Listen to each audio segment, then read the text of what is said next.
что будет, если взять Атаку Титанов, смешать с Человеком-бензопилой, кстати, на оба этих тайтла есть дубляж от нас, Дип, и добавить кучу мусора?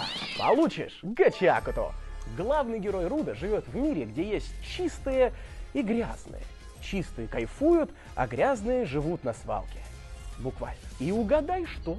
Герой попадает в жесткую передрягу, его сбрасывают вниз, в мир мусора. Но прикол в том, что этот парень не просто выживает, он начинает крушить вообще все направо и налево. Его стиль — это реально смесь, не знаю, панк-богатыря и байкера, которому скучно. Короче, если хочешь увидеть, как свалка превращается в арену для самых безумных баталий, зацени Гачакту в нашем нереальном дубляже Дип.